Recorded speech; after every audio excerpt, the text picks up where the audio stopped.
এখনকার বৌমা শাশুড়িরাই বৌমাকে ভয় করে, বৌমারা শাশুড়িকে ভয় করে না। উল্টা হয়ে গেছে। হ্যাঁ, আগেকার দিনে নিয়ম ছিল শাশুড়ির অনুমতি না পেলে বৌমা চৌকাঠ পার হতে পারবে না। আর এখনকার দিনে নিয়ম হয়ে গেছে বৌমার কাছে শাশুড়ি মা অনুমতি নেই, মা মুখ জায়গায় যাবো। এখন বৌমা মোবাইল নিয়ে হোয়াটসঅ্যাপ, ফেসবুক, টিকটক, নানা রকম ইনস্টাগ্রাম, ওই ইনস্টাগ্রামে ভিডিও, আর শাশুড়ি সারাদিন ঘরে কাজকর্ম করছে। হচ্ছে কলিকালের নিয়ম। তবে বাবা একটা কথা মা মাথায় রাখবেন, কাঁদালে কাঁদিতে হয়, কথাতে যে মিথ্যা নয়। আর যদি আপনি আপনার শাশুড়িকে দুঃখ দেন, কষ্ট দেন, জ্বালা দেন, যন্ত্রণা দেন, তাহলে সেই কষ্টটা কিন্তু আপনাকে ভুগতে হবে।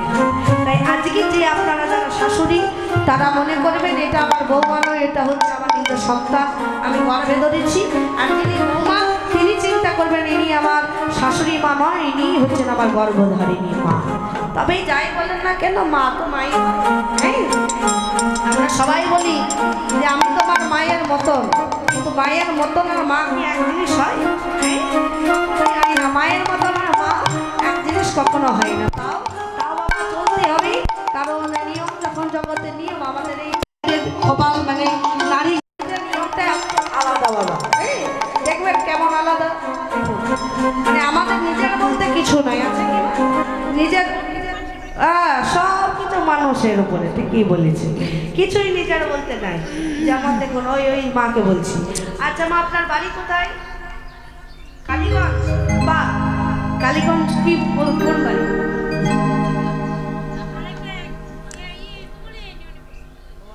না না, কালীগঞ্জে কি শ্বশুর বাড়ি না বাপের বাড়ি? শ্বশুর বাড়ি। বা বাপের বাড়ি কোথায়? কাপাসিয়া। ও, আর মামা বাড়ি কোথায়? বাহ, তাহলে আপনার বাড়ি কোথায়? শ্মশানে। আপনার বাড়ি কোথায়? বাবা, নারীদের কোনো আসল বাড়ি আছে গো? এটা বাবার বাড়ি, ওটা মামার বাড়ি, ওটা শ্বশুর বাড়ি, ওটা দাদার বাড়ি। নিজেদের নারীদের আসল কোনো বাড়ি হয়? হয় না। নারীদের আসল বাড়ি একটা আছে। কোনটা বলুন তো? যেটা হচ্ছে যেখানে আমার গোবিন্দ থাকে। এই গোবিন্দ যেহেতু আসল জগৎ স্বামী গোবিন্দ, তাই গোবিন্দের কাছে যে হরিনাম সংকীর্তনে বসে আছেন, এটাই হচ্ছে নারীদের প্রকৃত বাড়ি। আসল বাড়ি বলে কিছু হয় না। আজকে মামা বাড়ি, পরশু বাপের বাড়ি। বাবা বড় করলো, এত বড় করি, আবার সেই স্বামী জীবনটা বড় পুরোটাই পালন করবি। আবার যখন ছেলে মেয়েদের আন্ডারে পড়ে যাবে, সেই ছেলে মেয়ে শাসনে থাকতে হবে। খুব জ্বালা যন্ত্রণা, নারীদের জীবন খুব কষ্টের জীবন। তাই যাই হোক, আজকেই সুখ শাড়ি বলছে, তাহলে শোন এক কাজ করি, রাধারানী যাকে বেশি ভয় করে তার নামটা করি। তা রাধারানী কাকে বেশি ভয় করে বলে কেন? তার শাশুড়িকে। তার শাশুড়ির নামটা করা হোক। আচ্ছা বাবা, রাধারানীর শাশুড়ির নামটা কি? কটকটি। আর ননদিনীর নাম কুটিলা, আর শাশুড়ির নাম জটিলা। তাই সখীরা সবাই জোর করে চিৎকার করে বলছে, এই জটিলা এলো। এই না বলেছে জটিলা এলো। জটিলার নাম শুনে রাধারানীর শাশুড়ির নাম শুনে ভয়ে উঠে গেছে। জটিলার নাম শুনি জেগে দেব শিলাধনী, জটিলার নাম শুনে জেগে যায় উঠিল ধনী, জটিলার নাম শুনি জেগেতে বসিল ধনী। চতুর্দিকে চারি পানে দেখো চতুর্দিকে চারি পানে চায়, চতুর্দিকে চারি পানে চায়। প্রভাত হইল ধনী, মনেতে সংকট হইল ধনী, মনেতে সংকট তার। প্রভাত হইল মনেতে সংকট, প্রভাত হইল ধনী, মনেতে সংকট আনি।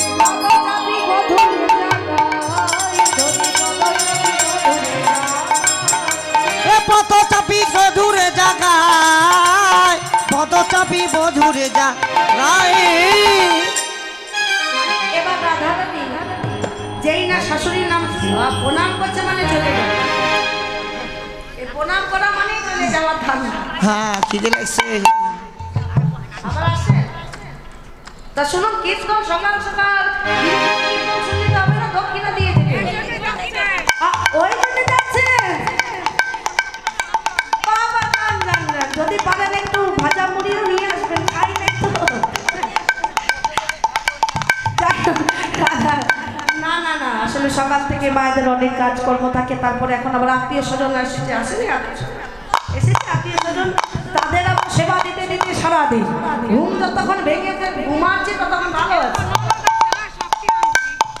আর ননদ এসেছে, বাবা রে, তাহলে তো ভয়ের আর শেষ নাই।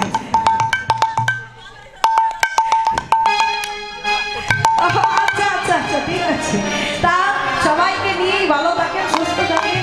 এই যে সকালবেলায় এখন তাড়াতাড়ি করে ঘরে গিয়ে তাড়াতাড়ি স্নান সেরে যতটুকু রান্না বান্না করতে হয় সংসারে তাড়াতাড়ি রান্না বান্না করে আবার এই হরির আসরে এসে বসে পড়বেন। সবাইকে নিয়ে এসে বসবেন, সঙ্গে বাদাম ভাজা, তারপরে মুড়ি যা আছে একটু বেঁধে বেঁধে নিয়ে বসবেন। খিদে লাগলে যেতে হবে না, এখানে বসে বসে পাবেন। ফিরি এখন তো ফিরি খাবার চিন্তা করো তাহলে। যাই হোক, আজকে যেই না শাশুড়ির নামটা সাধন করেছি, রাধা রানীর ঘুম ভেঙে গেছে। আর রাধা রানীর ঘুম ভেঙে এবার ভাবছে ঘুমটা ভাঙলো, এবার তো বধূকে জাগাতে হবে। তাই বধূকে জাগাবার জন্য বধূর চরণ সেবা করে। ও বাবা, আপনারাই বলুন, বাবারাই বলুন যে কেউ যদি ঘুমিয়ে থাকে আর তাকে যদি জাগাতে হয়, আর জাগাবার জন্য যদি পাটা ভালো করে মালিশ করা হয়, ঘুম ভাঙবে না ঘুম বাড়বে? বধূর ঘুম মানে জাগাবার জন্য আজ বধূর পদ সেবা করছে। আর যেই না নরভাঙা পদ সেবা পাচ্ছে, গোবিন্দের ঘুম আরো বেড়েই চলেছে, ঘুম আর ভাঙার কথা নাই। তার সখীরা বলছে, দাদে বধূর পদ সেবা করলে ঘুম তো বেড়ে যাচ্ছে। যেই না ঘুম বেড়ে চলেছে, রাধা রানী দু ফোঁটা নয়নের জল গোবিন্দের চরণে পড়লো। আর গোবিন্দ মা সব সহ্য করতে পারে, কিন্তু ভক্তের চোখের জল করতে পারে না। তাই রাধা রানীর চোখের জল যেই না গোবিন্দের চরণে পড়েছে, আজ রাধা রানী চোখের জল পেয়ে গোবিন্দ উঠে বসেছে। রাধা রানী উঠে বসেছে, এমন সময় রাধা রানী সুন্দর করে জল দিয়ে আঁচল দিয়ে বধূর মুখখানা মুছে দিয়েছে। আর বধূর মুখখানা মুছে দিয়ে এবার বধূকে বলছে, বধূ তাহলে আমার এবার সময় হয়েছে, প্রভাত হয়ে আসছে, এবার তাহলে আমি বাড়ির পথে যাই। তার ভগবান কৃষ্ণচন্দ্র বলছে, রাধে তুমি যাবে রাধে, তার আগে আমার একটা মনোবাসনা পূর্ণ করে যাও। না জানো রাধে, আমার অনেক দিনের ইচ্ছা যে আমি আমার এই কৃষ্ণ নামটা তোমার চরণে লিখে দেব। অনেক দিনের ইচ্ছা আমার এই কৃষ্ণ নামটা তোমার চরণে লিখব। কিন্তু জানো রাধে, কৃষ্ণ নামটা তো অনেক কঠিন শব্দ। কৃষ্ণ অনেক কঠিন শব্দ। ওই কঠিন শব্দ যদি তোমার চরণে লিখতে যায়, আর তোমার চরণে লিখতে গিয়ে যদি কোনো আঘাত হয়, নামটা লিখতে গিয়ে যদি তোমার চরণে কোনো আঘাত হয়, তাই আমি লিখতে পারছি না। রাধে, তুমি কি একটু অনুমতি দেবে? রাধা রানী বলছে, বধূ তুমি এটা কি চাইলে আমার কাছে?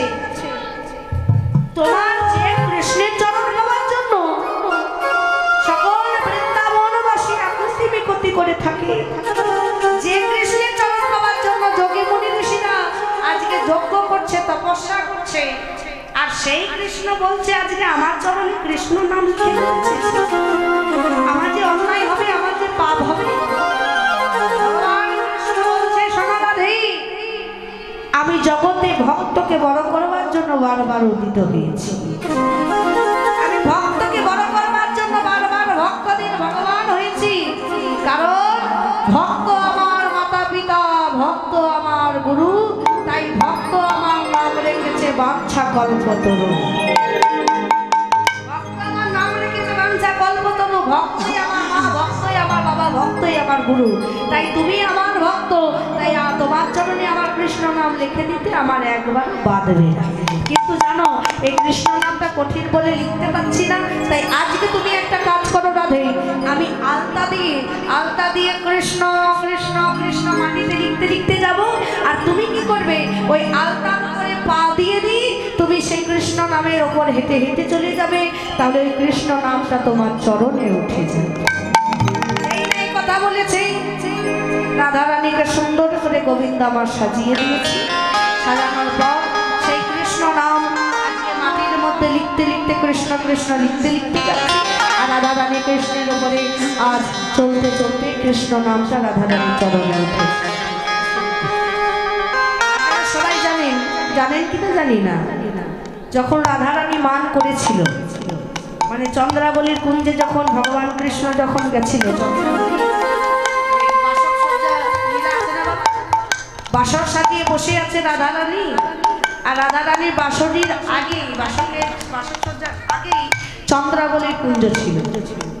তা রাধারানীর কুঞ্জে যাওয়ার কথা ছিল ভগবান কৃষ্ণের। এবার রাধারানী কুঞ্জে যেতে যাচ্ছে কৃষ্ণ, এমন সময় তার রাধারানী কুঞ্জের আগে চন্দ্রাবলী কুঞ্জ। এবার ওই চন্দ্রাবলী কি করেছে, গোবিন্দের চরণ ধরে বলছে, বধূ তুমি তো প্রতিদিন রাধারানীর কুঞ্জে যাও, তবে আজ আমি কুঞ্জ সাজিয়ে বসে আছি, আজ আমার কুঞ্জে তুমি আসো, তুমি এসো। আমার অনেক দিনের ইচ্ছা, আমি একদিন তোমাকে নিজে করে সেবা দেব, আমি নিজে হাতে করে তোমায় বদন সাজিয়ে দেব, তোমাকে সেবা দেব, আমার কুঞ্জে আসো।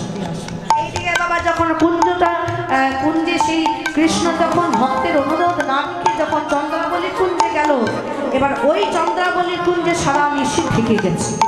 এদিকে তাকান, সারা নিশি সারা রাত্রি ধরে চন্দ্রাবলী কুঞ্জে ভগবান কৃষ্ণ থেকে গেছে। রাধারানী অপেক্ষা করছে যে বধূ আসে। বধূ বললো যে এই ঠিক সন্ধ্যাবেলায় আমি তোমার কুঞ্জে যাবো, তো আমি যে এত সুন্দর কুঞ্জটা সাজিয়ে বসে আছি, সখীদেরকে সকল সখীকে বলছে, সখী তাড়াতাড়ি সাজিয়ে দিই, তোমরা কুঞ্জ সাজাও গো,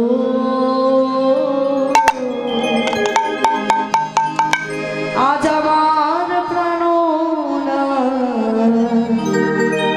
আসিতে পারে।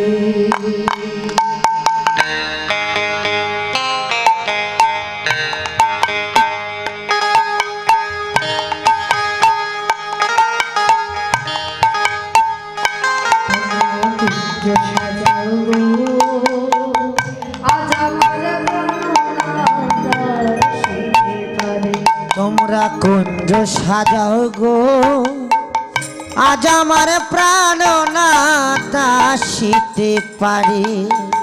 মনে চাই প্রাণে চাই, মনে চাই প্রাণে চাই, ফিরে চাই যারে তোমরা কুঞ্জ সাজাও গো, আজ আমার প্রাণ আসিতে পারে।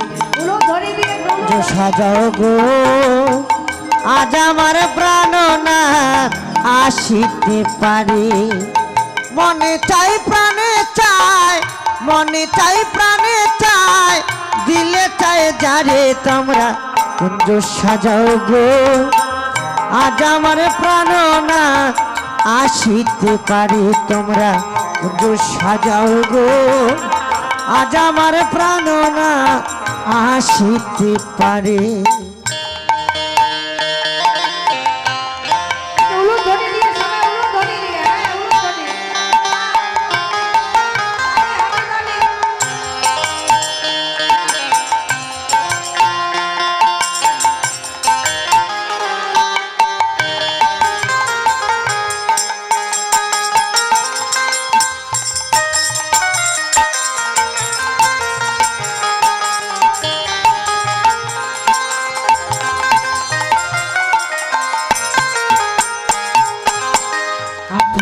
চুয়া চন্দন ছিটায় দাও ঘরে, তোর গোলাপ চুয়া চন্দন ছিটাইয়া দাও ঘরে, গোলাপ চুয়া চন্দন ছিটায় দাও ঘরে, আতপে গোলা চুয়া চন্দন ছিটাইয়া দাও ঘরে, পাতল ফুলের বিছানা পবিত্র অন্তরে তোমরা কুঞ্জ সাজাও গো, আজ আমার প্রাণ আসিতে পারে। কুঞ্জ সাজাও গো, আজ আমার প্রাণ নাথ আসিতে পারে। এবার রাধারানী সখীদেরকে বলছে, সখী কুঞ্জ সাজা, গোবিন্দ আসবে বলে কথা। এবার গোবিন্দের জন্য সুন্দর করে কুঞ্জ সাজিয়ে বসেছে, তবে গোবিন্দ আর সেদিন নিল না, চন্দ্রাবলীর কুঞ্জেই থেকে গেল। যেই না চন্দ্রাবলীর কুঞ্জে থেকে গেল, সখীরা সবাই রাধারানীর কাছে গিয়ে বলছে, রাধে, যার জন্য এতক্ষণ অপেক্ষা করে আছিস, যার জন্য এত সুন্দর কুঞ্জ সাজানো হয়েছে, সেই কৃষ্ণ আর আসবে না। কারণ সে কৃষ্ণ চন্দ্রাবলীর কুঞ্জে গেছে। এই যে হয়ে গেল মান, এই যে রাধারানী মান করলো, আর মান ভাঙে না। ভগবান কৃষ্ণ কত রকমের মান ভাঙানোর চেষ্টা করলো, কিন্তু কিছুতেই রাধারানীর মান ভাঙাতে পারলো না। সর্বশেষে কি করেছিলেন জানেন? ভগবান কৃষ্ণ যখন দেখছে রাধারানীর মান ভাঙছে না, তখন কৃষ্ণ রাধারানীর চরণ দুটি কৃষ্ণ তার মস্তকে নিয়েছে। এই দৃশ্য কিন্তু বাবা কেউ দেখে না। রাধারানীর চরণ দুটি যখন কৃষ্ণ তার মস্তকে নিল, এই দৃশ্য সখীরা কেউ দেখে নাই। তাহলে বলবেন আপনি কি করে জানলেন, আপনি কি করে জেনেছেন? বাবা এই দৃশ্য ভগবান এবং রাধারানী এই দৃশ্য কাউকে দেখায়নি, কিন্তু এই দৃশ্য জানলাম কি করে? বাবা এই দৃশ্যের কথা বলা হয়েছে গীত গোবিন্দ গ্রন্থে। গীত গোবিন্দে যে গ্রন্থটা রচয়িত করেছে, যার নাম ভক্ত কবি জয়দেব গোস্বামী, ওই ভক্তের বাবা পূর্বজন্মের প্রতিশ্রুতি ছিল, ভগবান তাকে আশীর্বাদ দিয়েছিল। সেই ভক্তের বাবা আশীর্বাদ ছিল যে ভগবান কৃষ্ণ রাধারানীকে নিয়ে যত যত লীলা করেছে, সব লীলা তিনি যখন ভক্ত হয়ে জন্ম নেবে তখন তার স্মরণ হবে, আর যখন তার স্মরণ হবে সে কবি হয়ে ওই লীলাগুলো লিখতে পারে। যখন রাধারানী মান লীলা করেছে, মান লীলাটা যখন সেই ভক্ত কবি জয়দেব গোস্বামী লিখতে লিখতে বাবা যখন ভগবান কৃষ্ণ আজ রাধারানীর চরণ দুটি হাতে তুলেছে, এইটুকু লিখতে লিখতে এই না চরণ দুটি মাথায় তুলেছে কৃষ্ণ, এই কথা লিখতে পারল না। ভক্ত এই কথাটা লিখতে পারছে না কেন? কারণ ভক্ত চিন্তা করছে, আর যদি এই কথাটা আমি লিখে দিই তাহলে আমার পরিবর্তনে যে ভক্তরা আসবে তারা তো আমাকে দেখে কটু কথা বলবে, তুমি কেন এক ভক্তের চরণ ভগবানের মাথায় তুলে দিয়েছো। তাই বাবা লিখতে পারছে না, শুধু অর্ধেকটা লিখেছে, সরগরলম খণ্ডলম মম শিরসি মণ্ডলম, এইটুকু লিখেছে। মানে রাধারানীর চরণ দুটি ভগবান হাতে নিয়েছে, আর লিখতে পারলো না পরের লাইন। ভগবান দেখছে যে আমি তো ভক্তকে বড় করবার জন্য এসেছি, ভক্তকে বড় করব, নিজের হাতে গিয়ে লিখে আমি ভক্তদেরকে জানিয়ে দেবো যে আমি রাধারানীর চরণ আমি আমার মাথায় তুলেছি। এবার ভক্তদেরকে জানাবার জন্য যখন ওই জয়দেব গোস্বামী অজয় নদীর তীরে স্নান করতে গেল, জয়দেবের রূপ ধারণ করে গোলক বিহারী গোবিন্দ ভক্তের রূপ ধারণ করে ভক্তের ঘরে এসে সেই পদ্মাবতীর কাছে অন্ন সেবা করে যে শ্লোকটা জয়দেব লিখতে পারছিল না, সরগরলম খণ্ডলম মম শিরসি মণ্ডলম, ভগবান নিজে এসে লিখে গেল, দেহি পদ পল্লব মুদারম, হে রাধে তোমার দুটি চরণ, তোমার দুটি চরণ আমি মস্তকে দিলাম। তাই ভক্তকে বড় করবার জন্য আজ এত কিছু। আজকে রাধারানীর ঘুম ভেঙে গেল, রাধারানী চলে গেল তার কুঞ্জে, এবং ভগবান কৃষ্ণ তার নন্দালয়ে চলে গেল। ভোরবেলায় এত ঘটনা ঘটে গেল, কেউ জানতে পারলো না। এবার ভগবান কৃষ্ণের এবং রাধারানীর ঘুম ভাঙা বাকি ভগবতী দেবী। তাই সেই ভগবতী দেবী এসে রাধারানীর ঘুম ভাঙাচ্ছে। সবারই হয়েছে কেমন? ভগবতী দেবী সময় সে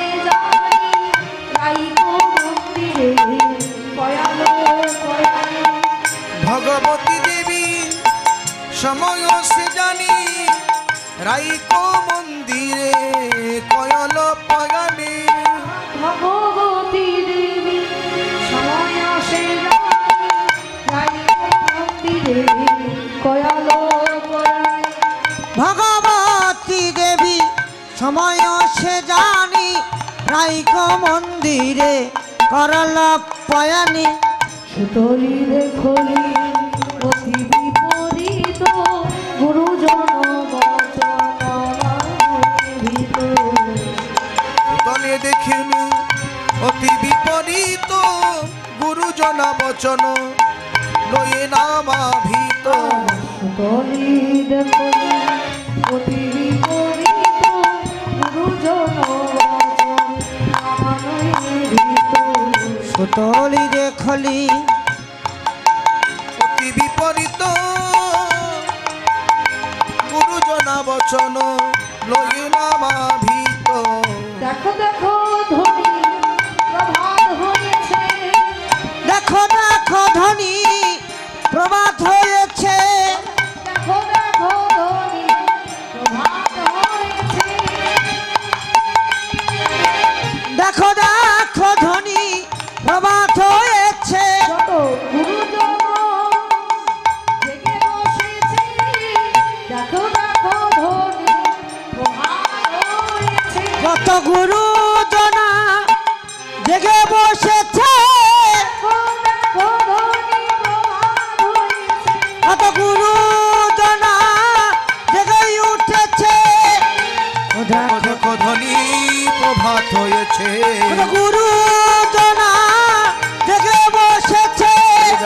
দেখো ধ্বনি প্রভাত হয়েছে।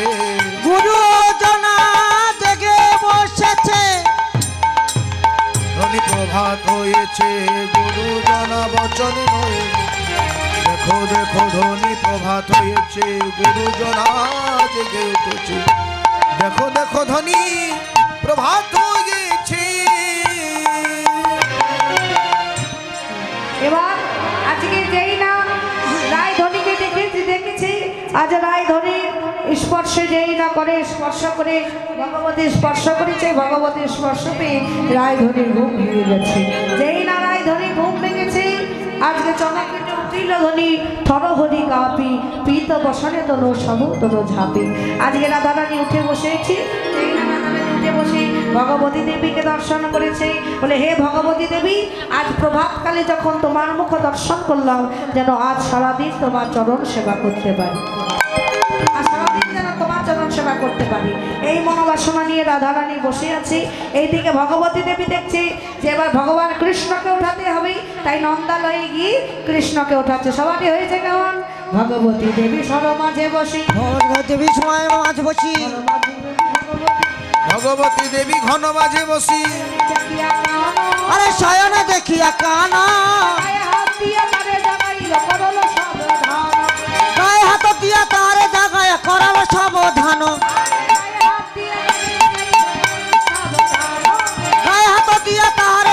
করলো সাবধান। সতরে উঠিয়া তারে বন্দিয়া, সতরি উঠিয়া তাহারে বন্দিয়া, সকলে উঠিয়া তারে মন দিয়া। নয়ন কচল হাতে, আশিস পাইয়া বাহির হইয়া মিলিল সখার সাজে। আরে আশিস পাইয়া বাইর হইয়া মিলিল সখার সাথে। এবার ভগবান কৃষ্ণ যেই না বাবা ভগবতী দেবী এসে ঘুমটা ভাঙিয়েছে আসতে। এখানে যে ভগবতীর কথা আমরা আস্বাদন করছি, আচ্ছা বলুন এই ভগবতী দেবীকে, আচ্ছা আপনাদের এখানে কি দুর্গা পুজো হয়? এই আসলেই হয়, এখানেই হয়। বা তা দেবী দুর্গা পুজো যখন হয়, মহামায়া পুজো, দেখবেন ওই মায়ের কাছে আমরা সুন্দর করে সেজে গুজে আসি, এক থালা ভোগের থালা নিয়ে, শাড়ি সিঁদুর শাঁকাপনা নিয়ে মায়ের কাছে আসি। এসে বলি মা এটা দাও সেটা দাও, আমার স্বামী যেমন চাকরিটা পার্মানেন্ট হয়ে যায়, আমার ছেলেটা যেন একবারে এই বছর যেন ভালো পরীক্ষায় যেন পাস করতে পারে, এইসব বাবা আমরা কথা বলি মায়ের কাছে। বাবা তিনি হচ্ছেন জগৎজননী মা, সেই মায়ের কাছে আপনি যা চাইবেন মা আপনাকে তাই দেবে, যা চাইবেন তাই দেবে। কিন্তু এই মহামায়াকেই পাঠিয়েছে কে জানেন? মহামায়াকে জগতে পাঠিয়েছেন ভগবান কৃষ্ণচন্দ্র। ভগবান মহামায়াকে পাঠালো, হে মহামায়ে দুর্গে তুমি যাও, তুমি ধরাধামে গিয়ে একটা সংসার কারাগার সৃষ্টি করো, আর সেই সংসার কারাগারে যেজন কৃষ্ণ ভজনা করবে না, যেজন হরিনাম করবে না, তাদেরকে ত্রিতাল জ্বালায় জর্জরিত করো। আর ওই সংসার কারাগারে থেকে যেজন কৃষ্ণ নাম করবে, যেজন হরিনাম করবে, তাকে তুমি আশীর্বাদ সহকারে মায়া ছিন্ন ভিন্ন করে তুমি আমার দুয়ারে তাকে পৌঁছে দাও।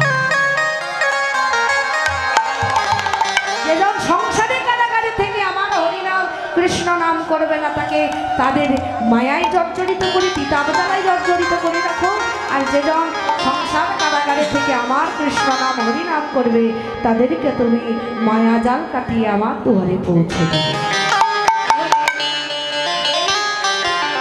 ভগবতী দুর্গার কাছে আপনারা যা চাইবেন তাই পাবেন, তার সঙ্গে একটা ফ্রি জিনিস পাবেন, সেই ফ্রি জিনিসটাই হচ্ছে মায়া। ওটা কি গোপাল সেবা দেওয়ার জন্য? এখানে দাও তুলসী পত্র দিয়ে, হ্যাঁ ভগবানের কাছে দাও। শুধু এবার নয়, যতবার কীর্তন হবে, মানে এটা তো একবার হলো, এখন এই মিষ্টি দিচ্ছেন, খুব ভালো করছেন, মিষ্টি দিলেন। এখন এবার যখন সেবা দেবেন, যখন ওই দুপুর 2টার সময়, তখন ফল সেবা দেবেন, ফল, কারণ গোষ্ঠের সময় তো ফল সেবা দেবেন। তারপর হচ্ছে যখন সূর্য পূজা, তখন অন্নভোগ দেওয়া হয়, কিন্তু সূর্য পূজার সময় তখন এখানে ফল মিষ্টি নানা রকম সূর্য পূজা হবে। আবার যখন বিকালে ফেরত গোষ্ঠ লীলা হবে, আবার সেই সময় ফল দেবেন। আবার যখন রূপলীলা হবে, যখন মায়ের কোলে থাকবে, তখন আবার মিষ্টি সেবা দেবেন। আবার রাত্রিতে যখন রাস হবে, রাসের পরও কিন্তু আবার ফল মিষ্টি সেবা দেবেন। তখন যুগল রাধারানী এবং কৃষ্ণের যুগল সেবা দেওয়া হবে।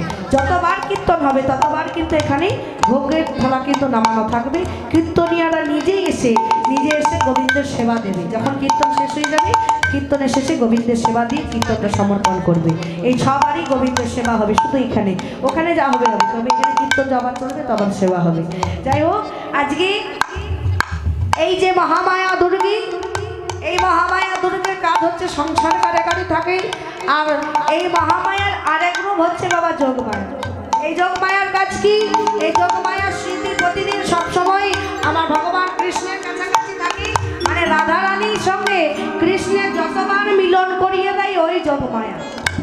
ওই যোগমায়ার কাজ হচ্ছে রাধা কৃষ্ণের মিলন করানো। আচ্ছা, এটা একটু ভালো করে বুঝিয়ে দিয়ে, এদিকে তাকান, আসছে এদিকে, আমার দিকে বলছি। আপনাদের গ্রামে কি ঘটক আছে?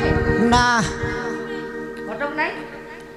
হ্যাঁ, বিয়ার ঘটক। হ্যাঁ, ঠিক ঠিক, ওই বিয়ার সাথে লাগিয়ে দেয় না। দেখবেন ঘটকের কাজ হচ্ছে আপনার মেয়ে যতই খারাপ দেখতে হোক না কেন, ঘটককে যদি একটু বেশি টাকা পয়সা দিয়ে দেন, তাহলে ওই ঘটক কিন্তু ভালো রকম কথাবার্তা বলে ভালো ছেলের সঙ্গে বিয়ে দিয়ে দেয়। মনে করুন আপনার মেয়েতে একটু টেরা, আর টেরা বলে কেউ বিয়ে করতে চাইছে না, টেরা বলে কেউ বিয়ে করছে। এবার মনে করুন আপনার মেয়েটা টেরা বলে কেউ বিবাহ করতে চাইছে না। এমন সময় যদি ঘটককে যদি বেশি টাকা পয়সা দেন, ঘটকের এত বুদ্ধি, ঘটক ছেলের বাড়িতে গিয়ে বলছে, ও ছেলের বাবা, আপনার মেয়ের জন্য আমি একটা সুন্দর পাত্রী দেখেছি, আপনার ছেলের জন্য একটা সুন্দর পাত্রী দেখেছি। আর ও যদি একবার ছেলের বউ হয়ে আসে, তাহলে ঘরেই এই টাকা পয়সা ধন সম্পত্তির কোনো অভাব থাকবে না। মেয়েটাকে দেখে আসতে হয়। যেই না বাবা মেয়েটাকে দেখতে গেছে, তার ছেলের বাবা মেয়েকে দেখে বলছে, ও ঘটক, এই মেয়েটি দেখছি টেরা গো, টেরা মেয়ের সঙ্গে তো আমার ছেলের বিয়ে দেবো না, আমার একমাত্র বউ হবে, সে আবার টেরা।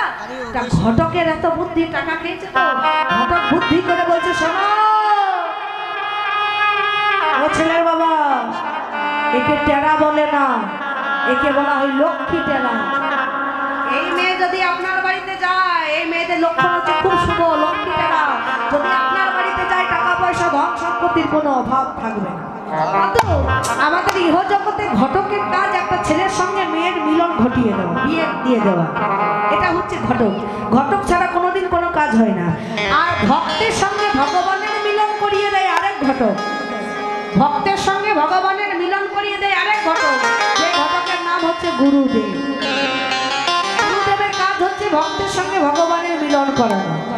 আর রাধা রানীর সঙ্গে ভগবান কৃষ্ণের মিলন করিয়ে দেয় আরেক ঘটক, যে ঘটকের নাম হচ্ছে যোগমায়া।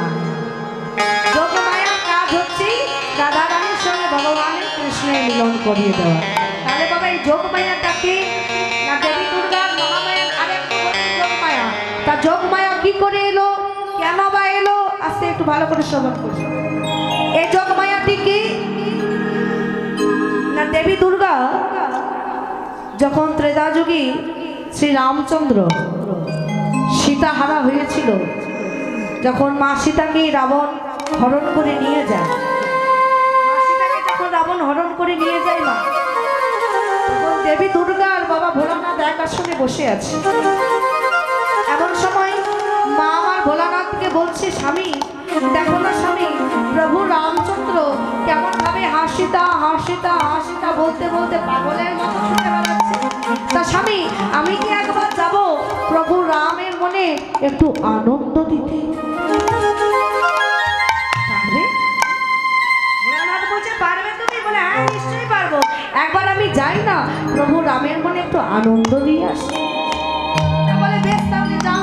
তা বাবা যখন গেছে, মা সীতা, মা সেই দেবী দুর্গা কি করেছে, আজকে মা সীতার রূপটা ধারণ করে শ্রী রামচন্দ্রের সম্মুখে এসে দাঁড়িয়েছে। দেবী দুর্গা ভাবছে যে আমি যদি সীতা রূপটা ধারণ করে শ্রী রামচন্দ্রের কাছে যাই, আর ওই শ্রী রাম যদি সীতা আমার এই সীতা রূপটা দেখে, সীতা রূপ থেকে আনন্দ পাবে, কষ্টটা ভুলে যাবে। তাই সীতা রূপ ধারণ করে আজকে রামচন্দ্রের কাছে গিয়ে দাঁড়িয়েছে। আর যেই না শ্রী রামচন্দ্রের কাছে গিয়ে দাঁড়িয়েছে, আজ শ্রী রামচন্দ্র মহামায়ার চরণ দুটি দেখেই বলেছে, মা তুমি এসেছো আমার কাছে? বলছে, না আমি তো নই, আমি তো সীতা। আমাকে দেখতে পাচ্ছেন না, আমি তো সীতা। না, তুমি তো আমার মা, সেই মহামায়া।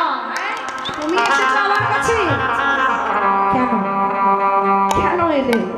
তোমাকে তো আমি মা বলে সম্বোধনা করি, আর তুমি সেই মায়ের জায়গা থেকে আমার মা, আমার সীতার রূপ, আমার স্ত্রী রূপ ধারণ করলে। কেন স্ত্রী রূপ ধারণ করলে? তখন দেবী দুর্গা বলছে, প্রভু আমি ভেবেছিলাম যে সীতা রূপটা যদি আমি ধারণ করি, আর আমার এই সীতা রূপটা দেখে যদি আপনি কিছুক্ষণের জন্য আনন্দ পান, একটু যদি সুখ পান, তাই আপনার ওই সুখের জন্য, আপনার ওই আনন্দের জন্য আজ আমি এমন কাজটা করেছি, আমাকে ক্ষমা করবে। বলছে কি, আমাকে আনন্দ দেওয়ার জন্য তুমি সীতারূপ ধরলে, তুমি আমাকে সুখ দেওয়ার জন্য সীতারূপ ধরলে, তবে বেশ, আমি আশীর্বাদ করছি, যখন আমি দাপর যুগে কৃষ্ণ হয়ে লীলা করব, তখন এই যুগে রাম সীতার যুগল নয়, যতক্ষণ আমার রাধা রানীর সঙ্গে আমার যতবার মিলন হবে, তুমি হবে যোগ মায়া, তুমি ছাড়া কখনো রাধা কৃষ্ণের মিলন হবে না। রাধে, তুমি যে সুখের জন্য এলে আমার কাছেই, সেই সুখ তুমি পাবে যেদিন তুমি যোগ মায়া হবে, আর তোমার জন্য রাধা কৃষ্ণের মিলন হবে। প্রভু মায়া অর্থাৎ ভগবতী দেবী, যেই না গোবিন্দের কাছে গেছে, গোবিন্দের ঘুম ভাঙিয়েছে, গোবিন্দ আজ ভগবতী দেবীকে ডেকে নিবেদন করে গোবিন্দ সখাগণের সঙ্গে রয়েছে।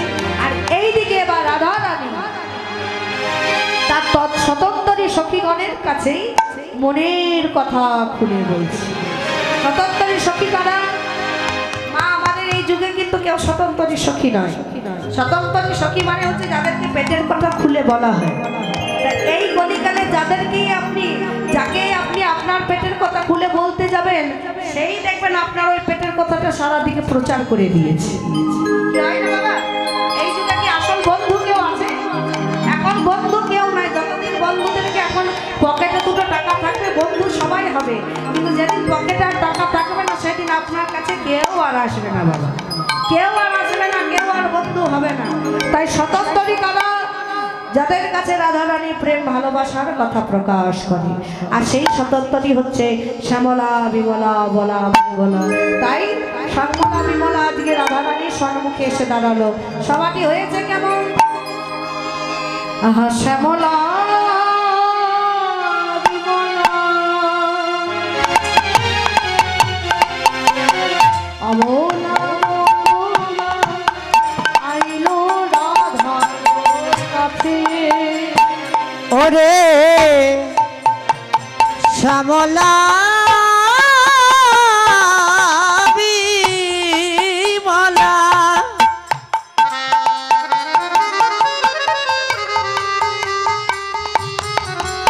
অবলা মঙ্গলা আইলো রাধার পাশে।